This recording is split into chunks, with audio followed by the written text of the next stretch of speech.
A faxineira deita a neta no peito do idoso em coma. Mas o milagre o fez despertar.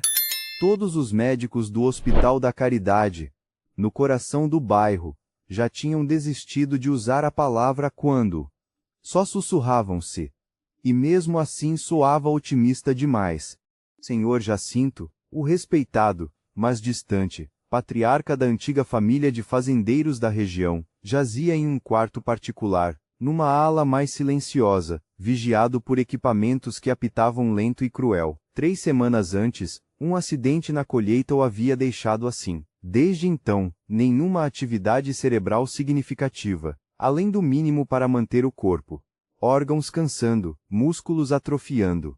Os relatórios eram diretos. Em 72 horas, o respirador seria desligado, decisão que sua filha Laura já havia tomado.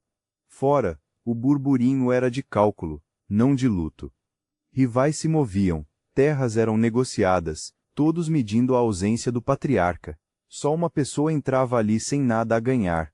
Dona Aurora, 72 anos, limpava o quarto 1847 todas as noites. E fazia algo único. Falava com ele. Para ela, longe de sua fama, ele era só um paciente esquecido. Sua avó a ensinara uma reza antiga e uma crença teimosa. A alma escuta o que o corpo não consegue ouvir. Dona Aurora se agarrava a isso como a um fio de esperança. Viúva, pensão apertada, cuidava da neta Beatriz, 7 anos, cujo pai mal se lembrava. Pulsos marcados pelo trabalho, dívida de farmácia pela gripe da neta, aluguel atrasado, um cansaço que morava sob sua pele. E ainda assim, todas as noites, ela puxava a cadeira de madeira para perto da cama, limpava as superfícies com uma mão, e com a outra pousada de leve perto da dele, conversava. Contava da neta Beatriz, a menina de olhos curiosos, pele queimada de sol e cabelos castanhos presos em 2 tranças. Contava de sua primeira palavra clara. Vovó. Contava como a menina apontava para as estrelas, como se o céu fosse propriedade dela. Contava de uma boneca de pano, de um olho só, encontrada num bazar, da qual a menina não desgrudava para dormir.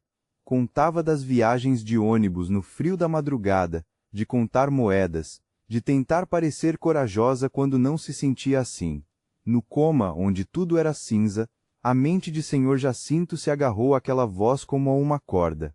Ele não sabia o nome dela, não conhecia o rosto da criança, não lembrava nem do próprio, mas a voz trazia calor, não medo, não bajulação, não cálculo.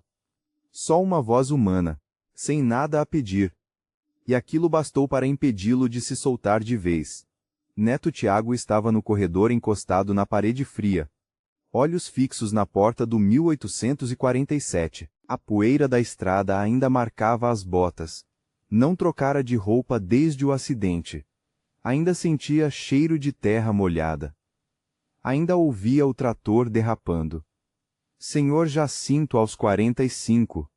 Expandiu as terras, erguendo um império agrícola com disciplina e visão. Agora com Senhor Jacinto em coma, o império rachava. O vizinho sentiu oportunidade. 2 semanas, terras negociadas, parceiros mudaram de lado. A raiz secava. Tiago via visitantes, fazendeiros famintos por herança, advogados, gerentes preocupados. As damas dos jantares sumiram. Nada de lágrimas, só Dona Aurora. Tiago não entendia aquela mulher, mas o que ela representava? Algo limpo em um mundo podre. Laura, a filha de Senhor Jacinto, chegou num taior impecável. Expressão neutra. A médica responsável, Dora Helena Prado, falou sem rodeios. Nenhuma recuperação, falência de órgãos acelerando. Laura ouviu, assentiu e assinou 72 horas. Ela não entrou no quarto. Sabia que, vendo o pai cheio de tubos, talvez não tivesse força para fazer o que acreditava ser necessário. Pela família e pelo que via como inevitável. Tiago se levantou. Senhor Jacinto ainda não estava morto. Qualquer um ansioso para tomar o lugar que fale na frente dele. Laura, exausta, disse. Lealdade é admirável, mas realidade é realidade. Tiago saiu, socou a parede e voltou ao hospital. Viu um cesto, um arranjo de frutas secas e pães bolorentos na porta do 1847, com um cartão. Nossos mais profundos sentimentos, assinado pelo vizinho amargo. Tiago jogou na lixeira. O recado era claro. Naquela noite, em seu casebre, Dona Aurora cuidava do joelho ralado de Beatriz. Era o último curativo. Na geladeira, pouca comida. A pobreza era matemática. Beatriz, com olhos sérios, perguntou: Vovó, tá triste? Dona Aurora forçou um sorriso. Vovó só tá cansada. O celular vibrou. Seu filho. 3 anos sem contato.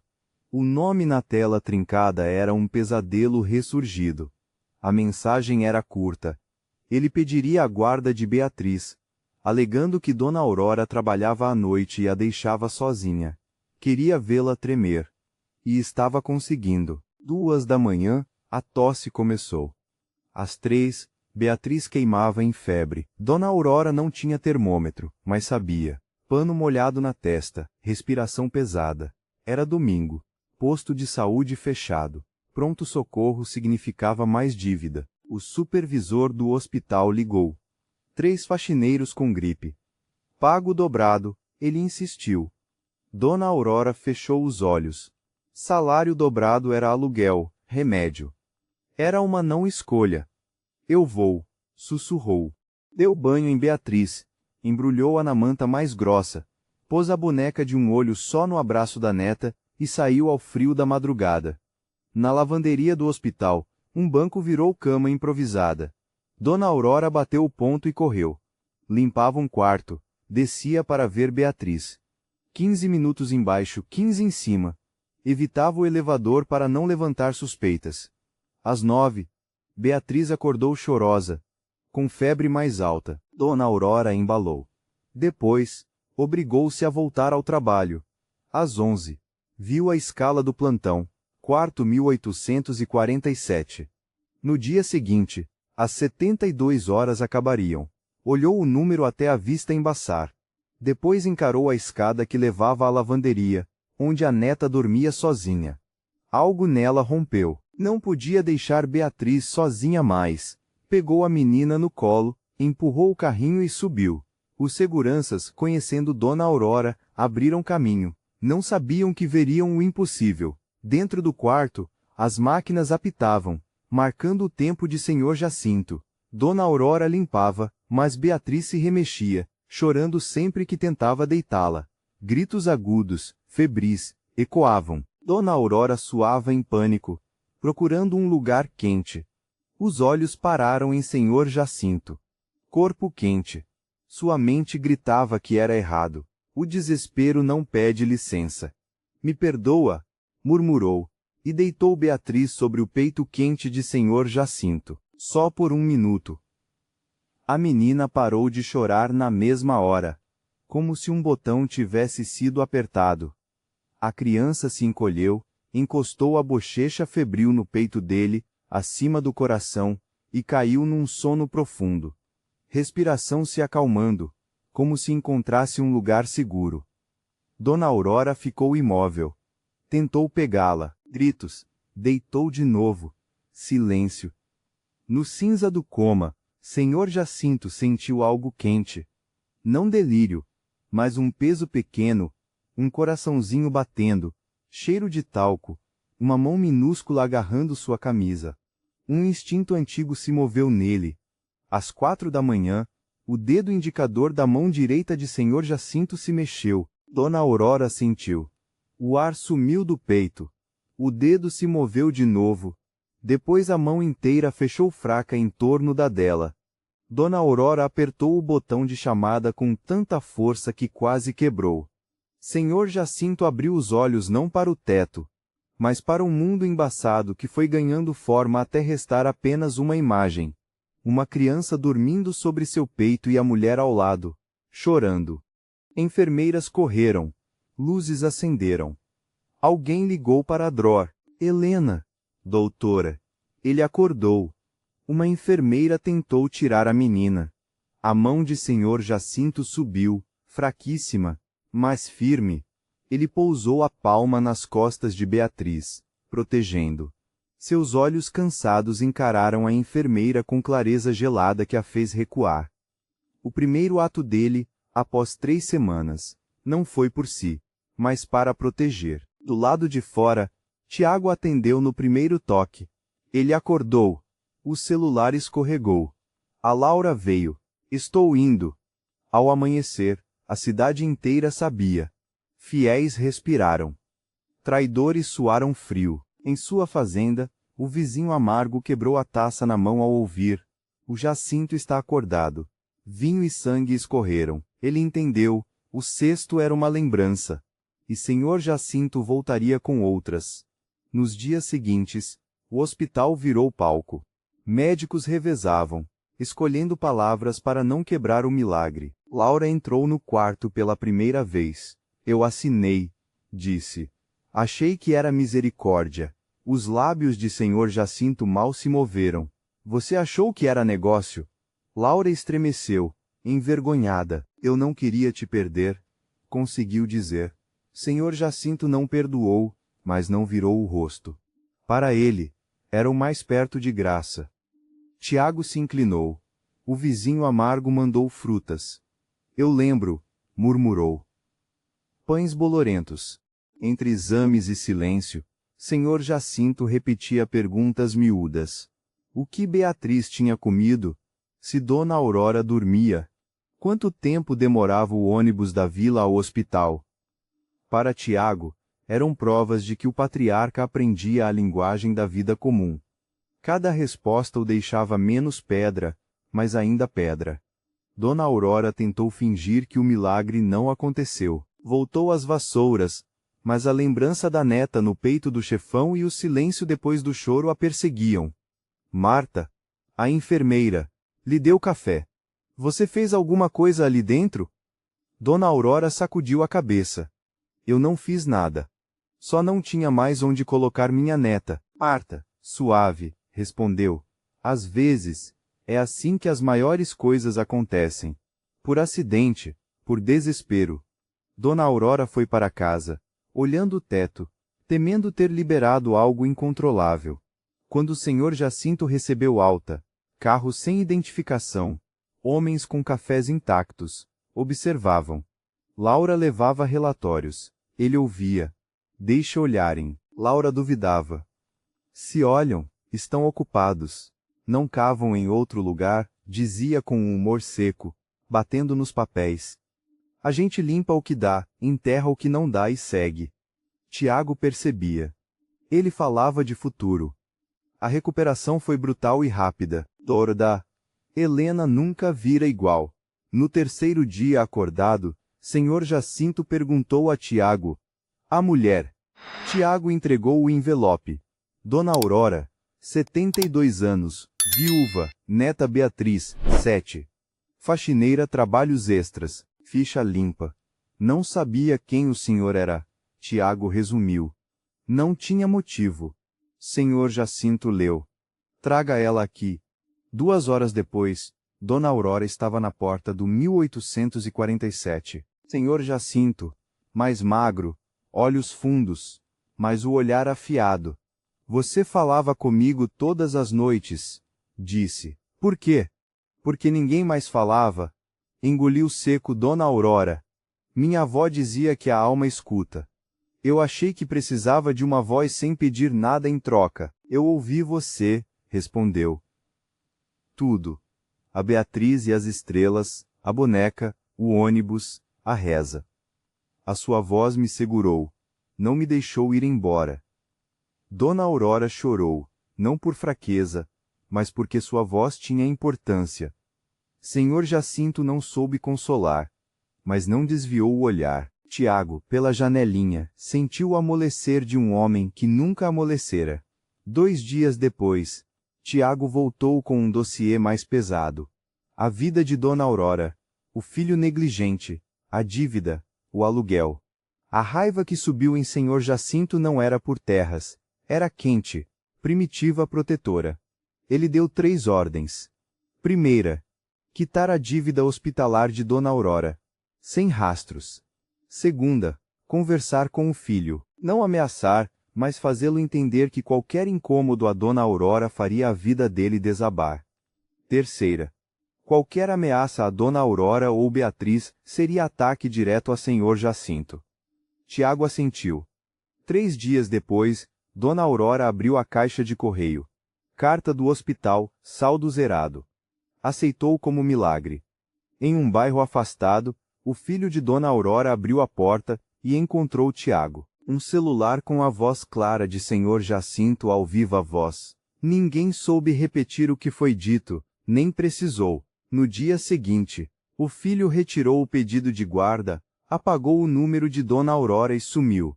Pouco depois, o hospital tentou demitir Dona Aurora por levar Beatriz à UTI. Cansada, ela esperava mais uma derrota. O telefone fixo tocou. O gerente atendeu. O tom mudou. O jurídico informou. A família Jacinto doara milhões ao hospital. Retaliação a essa funcionária específica implicaria reavaliação de doações futuras. Talvez tenhamos sido precipitados, disse o gerente. Vamos rever o caso. A senhora pode voltar ao trabalho? Dona Aurora saiu sem entender o tamanho da sombra que agora seguia. Senhor Jacinto saiu do hospital numa caminhonete preta, escoltado. O recado era claro, o patriarca voltara. Chamou os gerentes um por um. Leais foram recompensados. Os que hesitaram tiveram uma chance de devolver o que tomaram. 3 que foram para o lado do vizinho, receberam uma ligação de Tiago e sumiram. Entre charutos e conversas baixas, Senhor Jacinto ouvia a voz de Dona Aurora. As estrelas, a boneca, a frase simples de uma voz sem nada a pedir. 2 semanas após a alta, Senhor Jacinto voltou ao hospital. Achou Dona Aurora perto do elevador. Preciso falar com você, ele disse. Na lanchonete, tomou café preto. Ele ofereceu um emprego. Diretora executiva de um projeto. Apoio a avós que cuidam de netos. Creche para funcionários. Ajuda emergencial. Salário triplo. Plano de saúde. Casa segura. Dona Aurora ouviu e disse: Não, eu não aceito caridade. Eu fico em pé sozinha. Tiago quase derrubou o copo. Ninguém recusava um presente de Senhor Jacinto. Ele assentiu. Entendo, falou. A oferta continua de pé. No carro, Tiago viu nos lábios do avô algo que chegava perto de um sorriso. 15 dias depois, na sala de descanso do hospital, a TV anunciou: Patriarca da região acorda de coma. A foto de Senhor Jacinto, seguida de uma lista de antigas acusações. Extorsão. Terras invadidas. O sanduíche caiu da mão de Dona Aurora. O estômago virou pedra, choque, medo pela neta e por ela. Depois, uma raiva limpa. Entregara o coração a um desconhecido que era o homem mais temido da região. Ela ligou para o número que ele tinha deixado. Tiago atendeu. Preciso ver ele, disse tremendo. 2 horas depois, na mesma lanchonete, Dona Aurora não enfeitou nada. Esquece que eu existo. Esquece minha neta. Não quero nenhum fio ligando nós dois. Senhor Jacinto ouviu. Quando ela terminou, o silêncio pesou. Ele falou, a voz com uma fissura. Você foi a única que falou comigo sem saber quem eu era. Você fez isso por ser quem é. Não tira isso de mim. Ele deixou o dinheiro na mesa e saiu. Dona Aurora ficou ali, olhando a cadeira vazia. As palavras, porém, ficaram. O vizinho amargo observava. Notou encontros de Senhor Jacinto com a faxineira. Em dias, sabia tudo sobre Dona Aurora e Beatriz. Sorriu. Homens poderosos têm um ponto fraco. O de Senhor Jacinto, uma mulher velha e sua neta. Dona Aurora notou um carro parado demais, um cigarro aceso. Seu estômago apertava, trancava a porta 2 vezes. Na 7ª noite, encontrou uma flor de ipê roxo no travesseiro de Beatriz. Nenhum bilhete. O recado era claro, podiam tocar sua neta. Os joelhos de Dona Aurora cederam. Abraçou Beatriz, que acordou chorando, trancou-se no banheiro, tremendo. Ela ligou para Tiago. Entraram no meu apartamento, sussurrou. Deixaram uma flor no travesseiro da minha neta. Eu preciso de ajuda. Tiago não pediu detalhes. Tranca a porta. Não abre para ninguém. 15 minutos depois, ele estava lá. Entrou, viu a flor e o rosto dela. Sai agora, disse, firme. Só o essencial para a pequena. 20 minutos depois, Dona Aurora estava na caminhonete preta, Beatriz no colo. Pararam num prédio alto, zona nobre. Na cobertura, Senhor Jacinto, com os olhos sem dormir, viu Dona Aurora tremendo com a neta.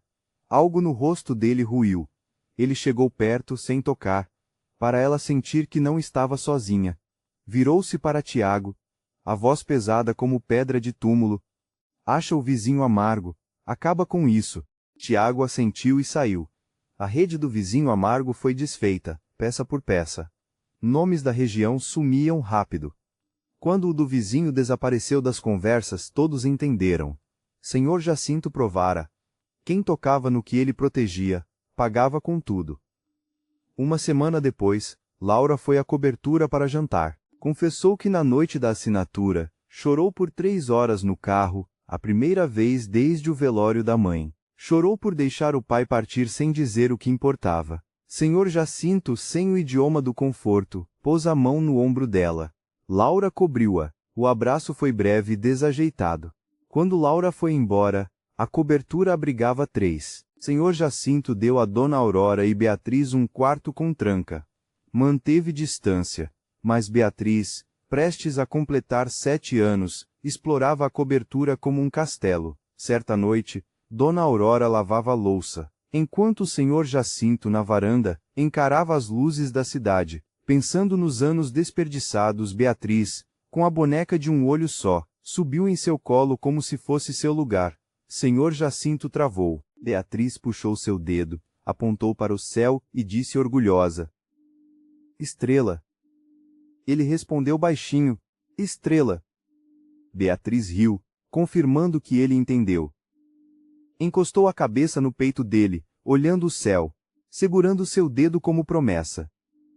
Dona Aurora, atrás do vidro, viu o homem temido, imóvel para não assustar a neta. Mãos que guiaram o campo agora seguravam dedos minúsculos. O patriarca aprendia, como uma criança, a tocar o mundo sem quebrá-lo. O carinho cresceu devagar. Senhor Jacinto fez mingau de madrugada, procurando a receita no celular, pois nunca cozinhara para ninguém. Lia histórias com voz travada. Beatriz não ligava, só queria que ele estivesse ali. Às vezes, depois que a menina dormia, Dona Aurora e Senhor Jacinto ficavam na cozinha com café. Suas mãos se esbarravam ao pegar a garrafa. Recuavam rápido demais, fingindo que nada, mas ambos sabiam que algo havia. Numa dessas noites, Beatriz murmurou durante o sono: Vovô, vovô. Ele estava na porta conferindo se ela estava coberta. Ele não sabia quando aquilo virara hábito. Ouviu seu nome da boca da criança dormindo, e 2 lágrimas, as primeiras desde o velório da esposa, escorreram. Ninguém o via, mas Dona Aurora viu. Sentou-se no chão ao lado dele, ombro colado. Olharam Beatriz dormir. E o silêncio entre eles foi, pela primeira vez, suave. Meses depois, Senhor Jacinto fez o inimaginável. Começou a deixar os negócios escusos, redirecionando-os para a legalidade. Imóveis, fazendas com lucro limpo, investimentos em tecnologia e saúde.